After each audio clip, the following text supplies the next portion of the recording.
We've all heard that sales is about closing deals, but what if that's completely wrong?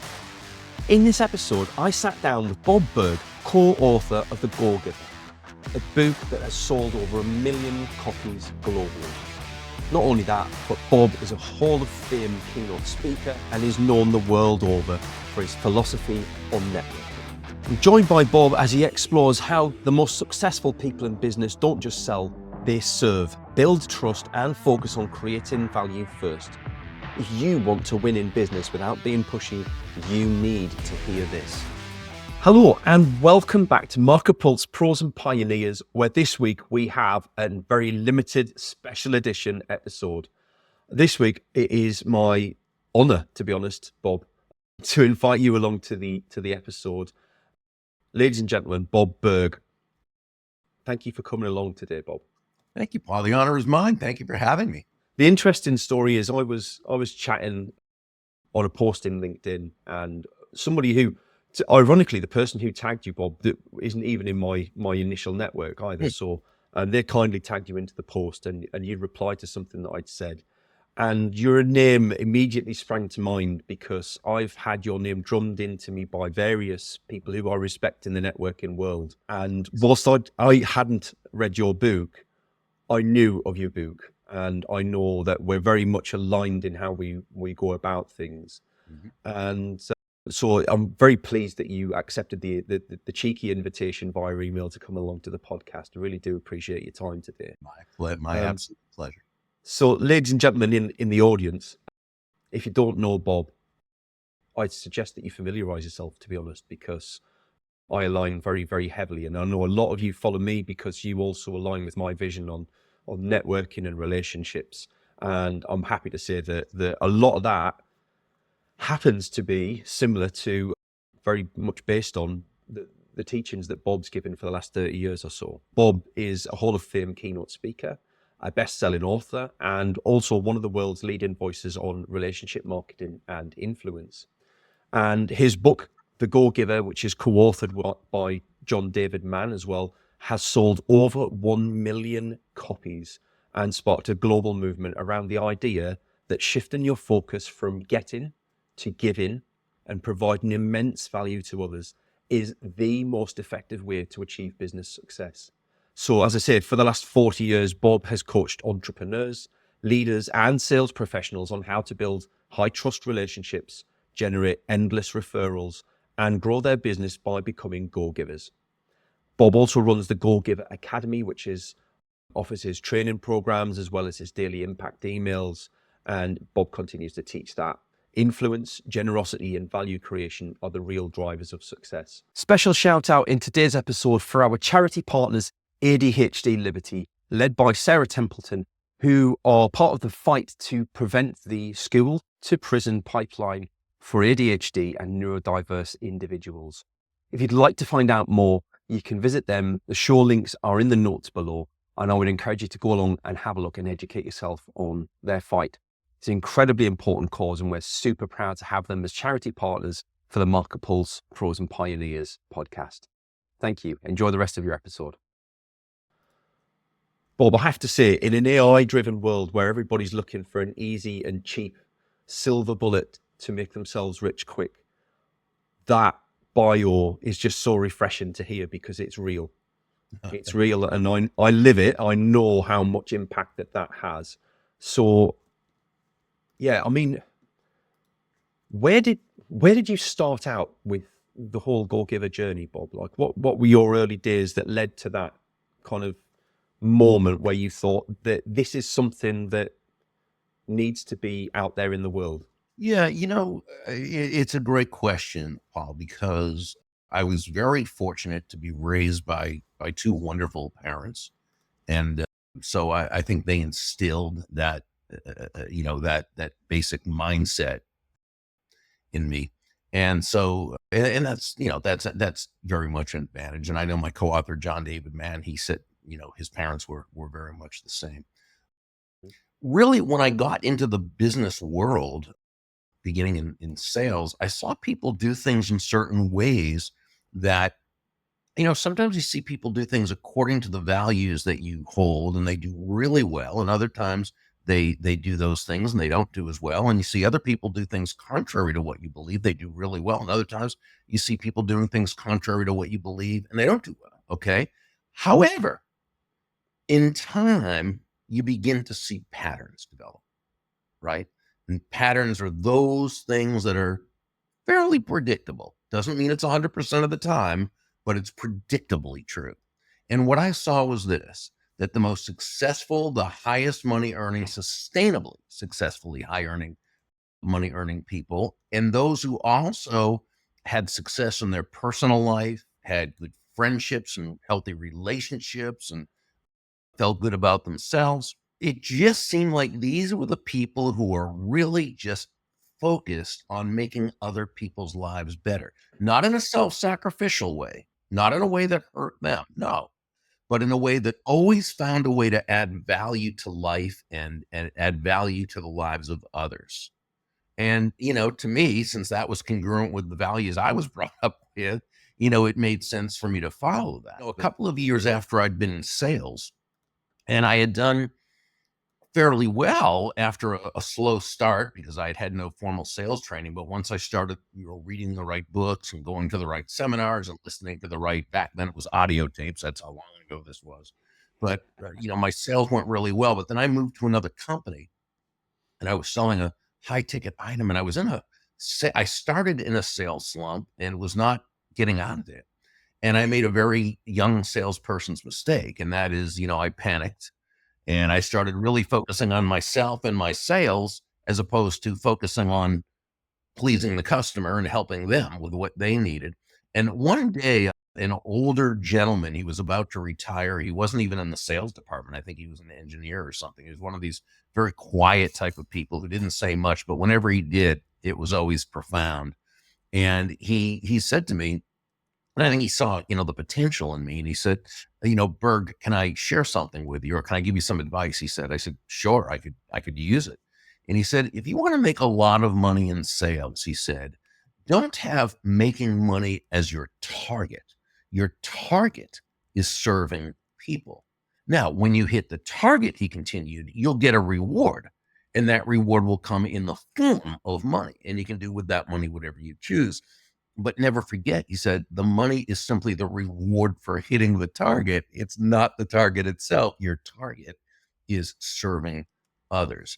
And Paul, what that said to me was that great salesmanship is never about the salesperson. Great salesmanship is never about the product or service. As important as that is, it's just never what it's about. Great salesmanship is really about the value you're adding to another person's life. Or we could even say it's about another person's life being better just because you are part of it. And I think when we start from that premise, we're really 9 steps ahead of the game in our 10-step game. Question for you on that note then. Do you think it's possible for somebody who has previously come at their sales game from a perspective of looking to make revenue and it's all about the money and transactional and how can I make make this sale bigger by just kind of doing what I need to do, what's necessary? Is it possible for somebody to flip that mindset to become a go-giver, to lead with value first? It's possible, and I've seen a lot of people do it, but here's what's important, and here's why I love your question, because it has to do with whether this person is willing to look at a different way of doing something, right? Because if this person doesn't see that, let's put it this way: we can never overcome a problem we don't realize we have. So if this person, based on their mindset or their upbringing or what they've been taught, which they have, accepted as fact, accepted as truth, this is how you do it. There's only one thing you know, they may just say, no, I'm not interested in something like that, but you've got the person who says, well, yeah, okay, I've made a good living. I've made a good career, but I'm always having to repeat my efforts. I don't have loyal advocates, I don't feel necessarily good about myself all the time because I have to say and do things in a way that really isn't, so is there a better way to do this? Right. And okay, now they're in a position where they can be open to some new information and a different way of doing things. And, one of the nicest things John and I ever can hear is that someone did exactly that. Now, I will say this, Paul, most people who write us will say what they liked most about the book is you just kind of told me what I want to be doing. This is how I want to be doing, how I've always done it. It's just you've given me almost permission to do things in a way because human nature really says we want to make a difference in people's lives. And as salespeople and entrepreneurs, we tend to do that mainly through our product or service. Now, well, that doesn't mean we can't do other things and be involved in other, but you know what I mean? Most of our time is working, right? In a sense. So that's how we really bring value to the world. And I think most people, most entrepreneurs, salespeople, they want to feel good about what they're doing. So I think a lot of people related to the book because of that. But we love when we hear from someone who says, oh, I was always taught blah, blah, blah, blah. Since using the Go Giver way, we boom, and that's just always such a wonderful thing to hear. It's fascinating. If I bring it back a little bit then, so you'd obviously started in that sales role, you were starting to figure things out in terms of adding that value and putting that into practice and believing in that kind of service-led relationship building. What was the point where you realized that you had something that other people needed to hear? Oh, gosh. I think one of the biggest things, and this came out of necessity, was that in the prospecting process, it can be so difficult to get people's interest in you. And, I always say when I first started in sales, I was on the phone a lot, right? And so one of the first things I learned that I came to realize that I just discovered, right, is that nobody hung up the phone on me while they were talking, right? If I'm talking about myself and my products and how great they are and we're number one and we've been around since 19 years, they don't care. They're right. They want to get off the phone. But if they're talking about themselves, they are engaged. Well, you know what? Not only was that true in person on the phone, it was true in person. Of course, today we could say on Zoom. Back then, 40 years ago, that wasn't the case. And so, but it was true in person. And so what I kind of came up with was a way of having certain questions that you could ask people to engage them to begin a healthy relationship. One of the things I said this in my first book, Endless Referrals, back in 94, I think it came out, but I was saying this before that, is that what I call the golden rule of sales, the golden rule of business. And that is all things being equal, people will do business with and refer business to those people they know, like, and trust. Well, the fastest, most powerful, most effective way to elicit those feelings toward you is by moving from an I focus or me focus to that other focus, looking to, as Tim, one of the mentors in the Go Giver, advised Joe, the protege, to make your win all about the other person's win. And we can do that in an initial conversation with someone that we just met somewhere in our community at some function or an event or whatever it happens to be. When we ask that person how they got started in their business, right? Because who asked them how they got started there? Most people are just talking about themselves. They give their elevator speech and blah, blah, blah, blah. But what if we said to somebody when, we have introduced ourselves and we know they sell copying machines and we sell whatever we sell. And we say to this, how did you get started? How did you get your start as an office products professional? Now, it's not a clever question, not a slick question. It's very mundane. How did you get started in, whatever people love answering that question. Right? Because, you're asking them to tell you their story. Nobody asked them to tell them their own family has never asked them to tell them how they got their start, right? And here's you, who different from everyone else they've met. Another question, a nice follow-up question to that is, is asking them what they enjoy most about what they do, right? So it might be, why you must have had some fascinating experiences. What do you enjoy most about your work? This is a question that flies in the face of so much traditional sales teaching, where we're taught to immediately find their pain, reach into their heart and tear it out so you can go. But the relationship hasn't even started yet. They're not necessarily ready for this. And when you ask these questions, and then I like to ask what I call the one key question that will distinguish you from the rest after asking these first couple of questions, and that is, how can I know if someone I'm speaking with is a good potential client for you, right? So again, you're focusing on them right from the very beginning, and you're creating that environment for this person to really feel good about you, to want to get to know you better, to want to be part of your life. And these are how relation. And so, when I started doing that and started teaching that to people, and people were saying, oh my gosh, this takes all the pressure off me having to do it. And people were coming back and saying, that's when it said, okay, I think there's something here that people are open to, that people want to learn about. Amazing. But again, my It's- greatest it's- models for that were my folks, just watching them do that. So, And that, it's fascinating hearing you say that, because again, that's something I can align with myself as well. So part of me wonders whether there is, a lot of stock in that. Certainly a good base point to jump off from, right? I wonder then. So obviously at this point you're a salesperson. You're starting to see, people around you are starting to take an interest in what you've got to say. What was the point where you decided that you were happy to give a keynote speech? Did that get thrust on you? Did you ask for it? No. How did that happen? So what happened was I was always attending seminars when I could, to learn more. And so now at this point, I'm a sales manager of a company, and Zig Ziglar was coming into town, and another guy was coming into town, opening for Zig. And so I took my sales staff to my sales team to this event. So at the end, I buy Zig's tapes, of course, because I always buy whatever Zig would sell. And then this other guy was selling a tape. Again, these are tapes. I don't even know if your audience members remember the I think they do.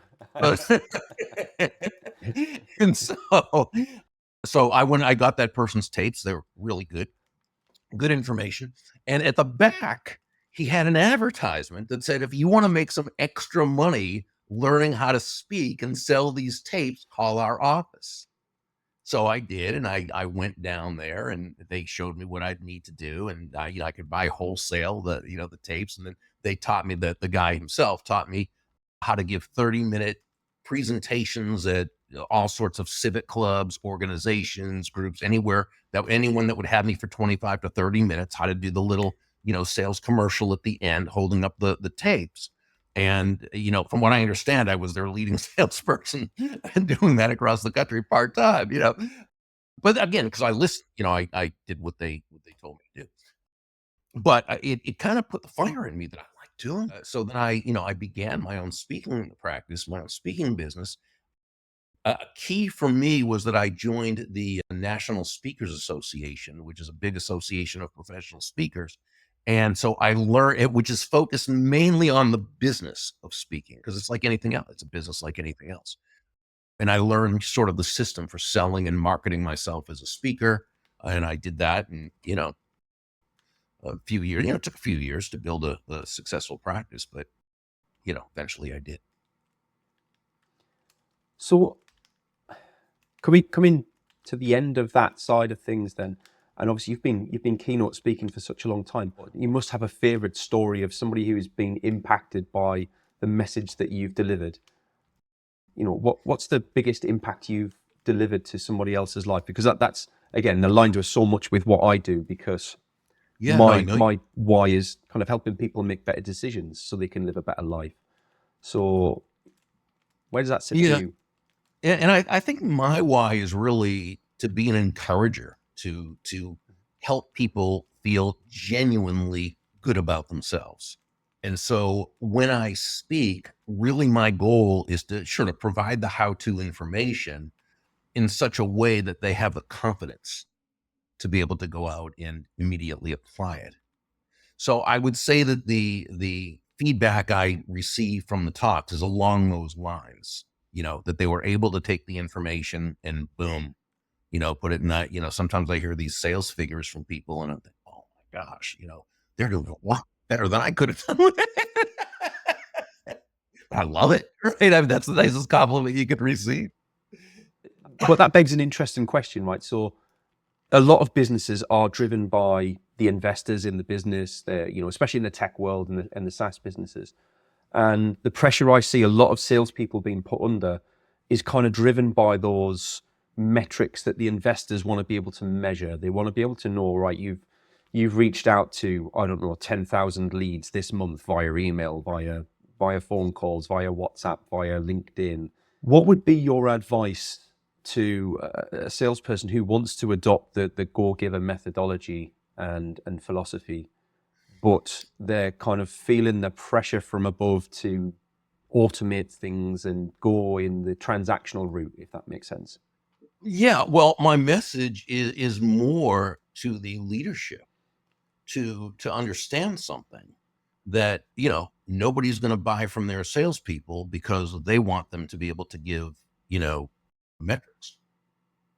And if you force your salespeople to do that, what you're doing is you're really cutting off your nose to spite your face. You're hurting yourself. Now, remember, doing this, selling as a go-giver doesn't mean it takes longer than doing it by just trying to make the quick sale. No, it actually is faster. The reason why is, again, if you're the type of person you're just focused so much on making the sale and getting their money, people know that. Well, not everybody, but most do. And they're actually more resistant to you when they know that you genuinely have their well-being at heart, right? Which comes from knowing how to ask the right questions in the sales conversation, how to discover their needs, their wants, their desires, right? How to add the insights that are going to help mitigate weaknesses and help them to leverage strengths and all these things. Your sales are going to come faster. But when you put pressure on a salesperson to have to account for every contact, that has to result in something, in other words, being an attachment to the results. No, it's hurtful. It's hurting their production and it's hurting the company's bottom line. So then part of the message that you've got out there is around genuine influence. Would love you to share the idea behind genuine influence to people, especially with regards to how business owners and marketers can help build influence in an authentic way. I think that's been lost these days. Quite honestly, I just see so many people putting stuff out there that they haven't even written themselves, and then it's hard. So what would you say about genuine influence especially with regards to that kind of automation angle that's coming now? Well, if you look at influence itself on a very basic level, it can be defined simply as the ability to move a person or persons to a desired action, usually within the context of a specific goal. That's the definition, but that's not really the essence of what we would call genuine influence. A genuine influence is really, it's not about pushing your ideas, pushing your will, push it right on others. You never hear people say, wow, that Tom or that Mary, she has so much influence. She has a lot of push with people. No, she's influential. She has a lot of pull with people. And that's what genuine influence really is. It's pull. It's an attraction. Great influencers, genuine influencers attract people first to themselves through who they are, right? And then to their idea. Now, again, this pull manifests itself through the questions you ask, how well you listen and when you ask questions, or, your focus needs, I always say, be internally motivated, but outwardly focused, right? So anything that you do, if you want to be a genuine influencer and the most effective influencer you can be, is to always question yourself, such as, how does what I'm asking this person to do, how does it align with their goals, right? With their needs, their wants, their desires, with their values? How does what I'm asking this person to do, how does what I want this person do? How does it solve a problem for them? Not for me, for them. Okay. How does it move them closer to happiness? And when we ask ourselves these questions thoughtfully, and intentionally, intelligently, genuinely, authentically, not as a way to manipulate another human being into doing our will, but as a way of building everyone in the process, now we've come a lot closer to earning that person's commitment, right? Which is pull, as opposed to depending on some type of compliance, which is push. I guess it's almost that idea of having social capital in the bank with people and being able to, command that when you need to. But I love the idea, I align quite closely with the idea that it's not about the money. It's about delivering some value to somebody else's life and work commitments that makes their life better because you've been in it. And just knowing that there will be, financial gains will come, but like that, it's never the reason. It's a symptom of having done what you've done, right? Yeah. One thing John David Mann, my awesome co-author, phrase he coined, and I think this goes right with what you just said, is that money is simply an echo of value. It's the thunder, if you will, to values lightning, which means the value must be your focus. Remember, nobody's buying for your reasons. Nobody's buying for my reasons. Nobody's buying for any of the reasons of anybody watching us. They're buying for their own reasons, right? That's also human nature. And that's reality. And we need to respect reality. And so when we focus on providing immense value, and remember, even value is relative, right? It's the relative worth or desirability of a thing, of something, to the end user or beholder. What is it about this thing, this product, service, concept, idea, what have you, that they find such high worth, immense worth or value in, that they willingly exchange their money for it? And they're glad they did, while you make a healthy profit. In fact, in any market-based exchange, there should always be two profits: the buyer profits and the seller profits, because each of them come away better off afterwards than they were beforehand. But it always begins with the salesperson or entrepreneur focusing on how they can make that other person's life better through the value they're providing. The money is simply a natural result of the value that they've provided.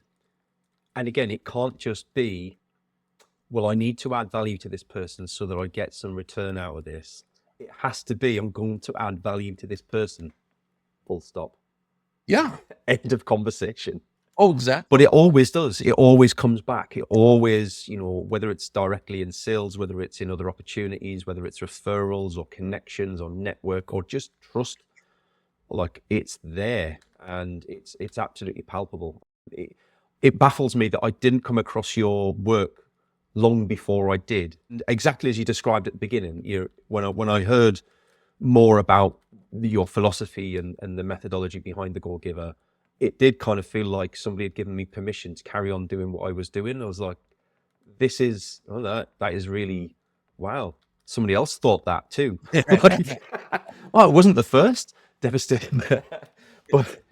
but genuinely, I've thoroughly enjoyed the conversation, Bob, and I could probably do 3 or 4 hours of conversation with you, and it's been fascinating to kind of dig behind the scenes a bit. Thank you very much for coming along today and being a fabulous guest.